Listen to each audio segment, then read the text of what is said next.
I mean, Showbiz Pizza was kind of before my time. For me as a kid, it was Chuck E. Cheese. Um, but the animatronics, I was never really. I suppose I was a little fascinated with them in the same way that you're fascinated in a horror movie. I didn't find them so horrifying as other kids, but I just got a strange feeling from them. I liked to keep away from that area, and thankfully the party area near the stage was completely far away from the games, the layout of where I was. But they always just had this uncanny look to them because they're 8 feet tall, their eyes are always open, and the lighting around them was strange. It always had this dim light around them, so they looked like they were just waiting in the darkness. They looked like at any moment they were just going to come out and get you, and I didn't really like that. They were these looming pillars of mechanical potential threats, and I didn't really like that. What I did like though was a skee ball. I've got another one though, because there was one time when I was, God, maybe 4 years old, and I was playing the skee ball games there, and I turned around, and the guy in the Chuck E. Cheese mascot costume was standing right over me. That guy, I don't think they have those costumes anymore, but that guy was 8 feet tall too, and I turned around, and he was just looming over me, and I went, "Bah!" And he walked away. He didn't want to deal with that shit. I was in hysterics for about a minute because I mean it looked like it was coming to get me. And so I haven't really liked mascots ever since. My school had a stupid mascot, but I can't really talk about that because then you're going to find out what school I went to. In my brief time at college, I had a positive interaction with one of the mascots there because there's this building where I was doing some studying. I was just sitting on a bench. And they have this balcony on the level above it, so when you're indoor, you can look down on the lower level. And he was on the upper level at some kind of event thing. And he looked down and he saw me, and he held out a little single serve packet of trail mix, and he was holding it like, "You want some?" Because you can't ask, because the mascots can't talk, and he was offering it to me. And I looked up, and I gave a gesture of acknowledgement, and he tossed it down, and I caught it, and I gave him a thumbs up. It was this whole nonverbal interaction I had with this mascot. So he's a good guy, the college mascot.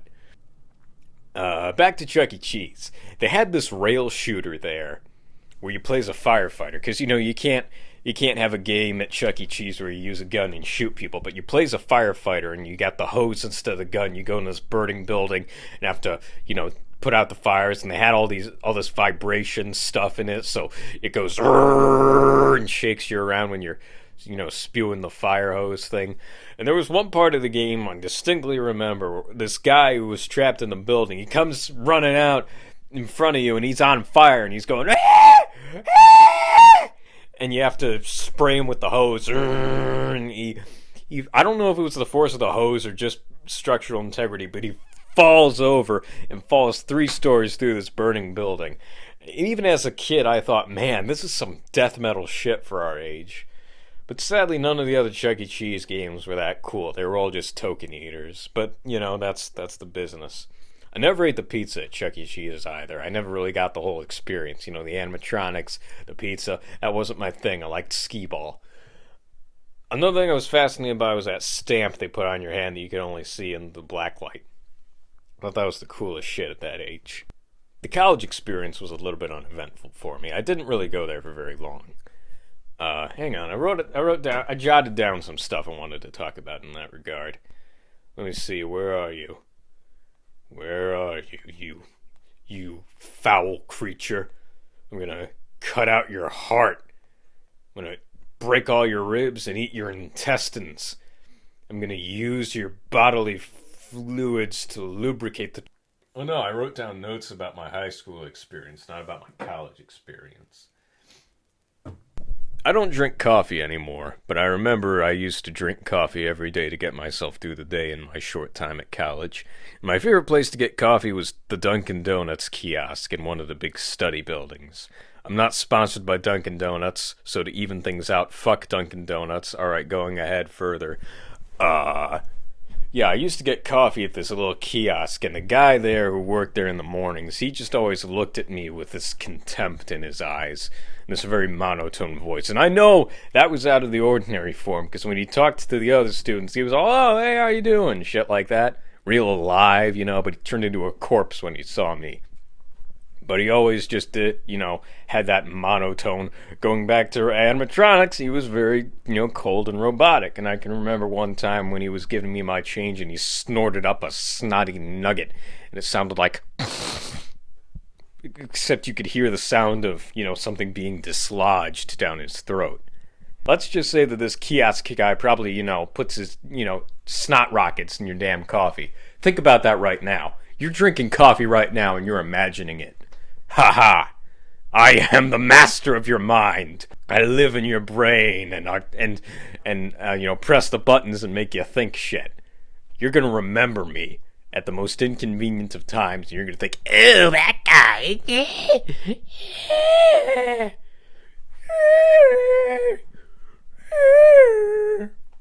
What the hell was I watching where something made that sound? But I don't drink coffee anymore. And I'm glad, because I don't want to be reliant on substances. I know that caffeine's not heroin, but I just don't want to be reliant on anything. And I saw the effects of that when one day it was during college, yeah, I had a really bad headache all day, and I figured, oh, that's just college. But then I realized I forgot to have my coffee. So I had some coffee that went away, and that's when I decided, you know what, I gotta get off this stuff. I mean, waking up in the morning is painful either way. I had one class really early, like 7:30 in the morning, and I did miss that class on purpose a couple of times, but that's because the instructor was just so boring. I can't tell you anything he ever taught us, but he was robotic in a similar manner to Dunkin' Donuts guy, in a similar manner to Chuck E. Cheese, but there was just so much apathy oozing from the man. I believe I wrote about him once as the human equivalent of mashed cauliflower. He just spoke with this monotone, uncaring voice, and there was nothing behind his eyes, really no body language. He may as well have been a statue with a Bluetooth speaker in him. And it offended me, It offended me how boring. He was offensively boring. Because if I'm going to pay out the ass to go to this place, the least you can do is keep me awake. And sometimes I wonder if that guy goes through an existential crisis because he sees the deadness in his students' eyes. What if the deadness is not his own, but he's just reflecting what he sees? In my time at college, there was another thing that I liked to do. I had a couple of classes in this big complex. It was 4 floors, a ton of classrooms, and there was a gymnasium in the middle of all of that. It was a 2-story gymnasium, the second story being a running track that went around the whole room. You could access that from a door on the upper level. So I would go in there, and 9 times out of the 10, it would be empty. Which is thankful because there's a sign on the door that says you can't come in here without authorization. But they left the damn thing unlocked, so it was fair game to me. And I'd go in there, and I'd stand at the top of this track facing the entire room, and I'd just give speeches to nobody. I would just talk for as long as my schedule allowed. As long as I had something in me, I would just talk like a dictator. And my voice boomed throughout the whole room, and it was great.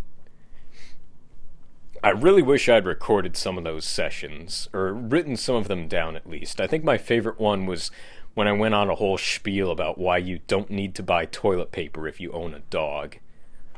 That was nice. I'd just go up there with my coffee, maybe I'd have a donut with me too if I were feeling adventurous, and I'd just talk to the nothingness, and it was nice.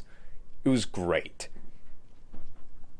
There was one time when I actually did practice a speech because I had to give a speech for one of my classes, and I had to,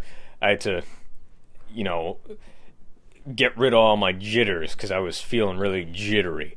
So I danced on this upper level because I figured, nobody's here, what the hell. I put on some music. I'm not going to tell you what music I put on, but this was late 2019 to give you a frame of reference. I put on the music and I started to dance, and I heard boom, the boom of a door being closed. And this woman with a clipboard emerges from the shadows with this quizzical look, and she's looking at me, and I just say, sorry. I grab all my shit in my arms, and I run out of there. Don't know how much she saw, but oh well. Maybe she has a story to tell people. And so that only made me even more jittery. My car sucks. Well, it doesn't suck. I mean, it's alright, but I'm always having to bring it in for something. Shit getting corroded, falling off, whatever. You know, the guy in the back seat who tries to strangle me with a garrote when I'm driving. That's why I always keep a hand. I'm always touching the side of my face so that when he slips it over, you know, he gets my arm in there, and then I've got a chance to reach the billy club I keep under my driver's seat, and I boom, boom, boom, boom, boom, get him a little bit. Because his name's Billy, which means if you use a billy club on him, that's double the damage, because it's made for him, made to fight him. It's like bear spray. You know, pepper spray for bears. You can spray that in your eyes all day and you won't feel a thing, but you spray it on a bear and it'll go, "Whoa, oh." That's a lie, by the way. Don't use bear spray on yourself. It's pepper spray. It'll burn you. It's a shame I have to say that, but, you know, maybe you're a jackass. Maybe you're just a big, stupid poo-poo woo-woo. Maybe you are. Look at yourself in the mirror and ask yourself, am I a big, stupid poo-poo woo-woo? Are you? Am I? Am yous? Ours eyes? Have you ever decided to want to look more like? Yous want to look more, whatever. How you doing? How you doing? How ya doing? How you doing?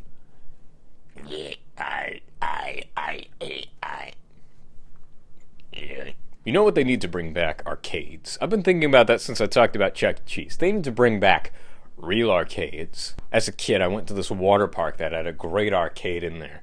They had so many rail shooters. That was my jam, was rail shooters. Picking up a plastic gun and killing some virtual folks. You know, for some virtual bad guys. Just boom, boom, boom. That was great. I had a brief addiction to crane machines for a time.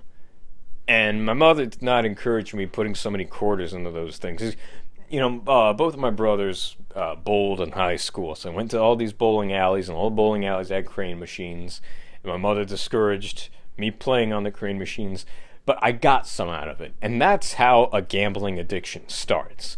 Once you see that you can win, that justifies you blowing all your money on it. And it really is gambling. That's what playing a crane machine is, because the claw, you know how it just slips off of the toys? That's because only 1 out of every 20 times does the claw actually, you know, close with any grip strength. All those other times, it's just limp, which is why you can never get anything out of it. But I've got quite the collection of stuff I got out of crane machines as a kid. I got the first one I ever got out of a crane machine was this plush Iron Man when I was around 8 or something. I was way too proud of having gotten that. I got Tails from Sonic, and one time when I was a kid, I was obsessed with the possibility that my toys might be alive secretly. So I got a pair of scissors, and I said, Tails, if you can talk, you better tell me right the fuck now. I said, Tails didn't talk, and I said, Tails, I'm going to stab you with this pair of scissors. You better tell me right now if you're alive. Tails didn't do anything, so I stabbed Tails right in the sternum with a pair of scissors. Went right out the back. There was stuffing coming out of the wound. And I pulled out the scissors, and I felt so terrible. And I just stuffed Tails away under the bed like I was hiding a body. Anyway, I also got a couple of Angry Birds out of the crane machine. I got 2 keychains of the Hulk, because they had little Hulk keychains, a little plush Hulk. Batman was really my holy grail. Oh, I got a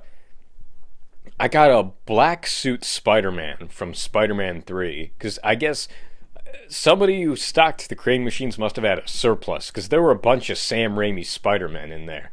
And I got the black suit one, which I was happy about. It was really Deadpool and Batman who were my holy grails, because at one of these bowling alleys they had the plush Batman there from the Justice League animated series, and another point was more of a Bronze Age looking Batman. I tried to get both of them and I failed. I forget where I was, but the whole crane machine was full of plush Deadpools, and I tried to get one and failed. So, yeah, those two. But I don't play those games anymore. I used to have dreams about it. I used to have dreams where I was playing crane machines and I would get the big prize or whatever. I was a kid when all this happens just to keep, a frame to look at so you don't think I was doing these as a grown ass man. But I wouldn't be surprised if there's a grown ass man out there who's still obsessed with playing crane machines because he never got over his gambling addiction, which is what it is. And on the off chance that anybody out there is listening who has kids, never let your kids play those damn games because they're going to get obsessed. And it's just not worth it. I'm sorry, I'm stepping over these creaky floorboards, but my house is a piece of shit, so there's a creaky floorboard every 5 paces. It's where we hide all the gold. Well, under some of them. One creaky floorboard hides the gold. The other ones are rigged up with shotguns. They'll blow your feet off. Blow your toe bones right into your skull. And they're going to be like shrapnel shredding your brain like Swiss cheese. Ah. What was I talking about? Besides crane machines? Or was that pretty much it? I don't know. Okay, now I'm paranoid. I gotta look for that damn tailed style. So I don't know if he's gonna try to stab me in the middle of the night. Nah, I'm not gonna. Wherever he is, he hasn't come out, so let's just hope he stays there. I really hope I threw that thing away. I really hope it's not still around here. Maybe he's playing the long game. Who knows? The shadow knows. They need to reboot that guy. Sometimes when I'm home alone, I'll just go, ha ha ha! And, I can get away with it.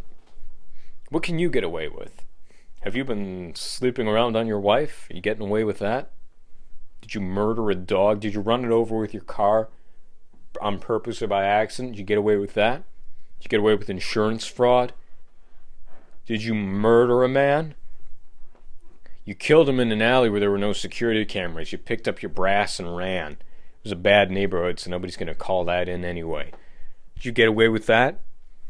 Did you get away with cheating on your SATs? Did you get away with... Did you get away with going to the pond with a big burlap sack and filling it up with 50 frogs, breaking a window of your neighbor's house, and pouring all the frogs in to do their froggy thing, like lay eggs all over and catch flies and whatnot?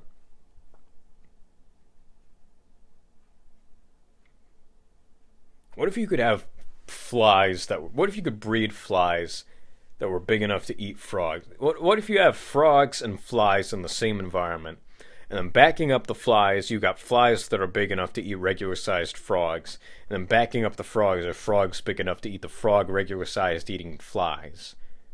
And then they all just had a battle royale. No, it's gotta be a rock, paper, scissors thing where every competitor cancels each other out. So maybe the flies, instead of being big enough to eat frogs, because then you're not going to have something big enough to eat the big flies, maybe the flies have a long proboscis that's sharp like a bee's stinger, and they can just land on the frog's head and pierce his brain and kill him instantly like a kung fu move. Waka, waja. So you have frogs that can eat the flies, but then flies that can kill the frogs. No, you need something in the middle, because the frogs can eat the flies. You need something that the flies can kill, and then that thing can kill the frogs. I don't know. People. Flies can kill us, When you're asleep, a fly can just...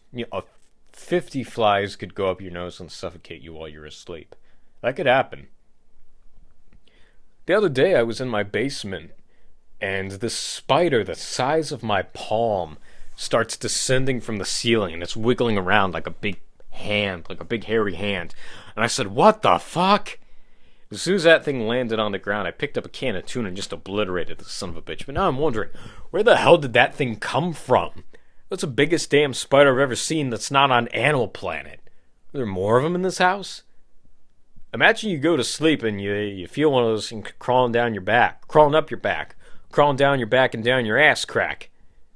What if it already did and it's laid eggs in your butt hair and it's going to hatch and you're going to think you just got an itchy butt, but you got little baby spiders down there? Think on it.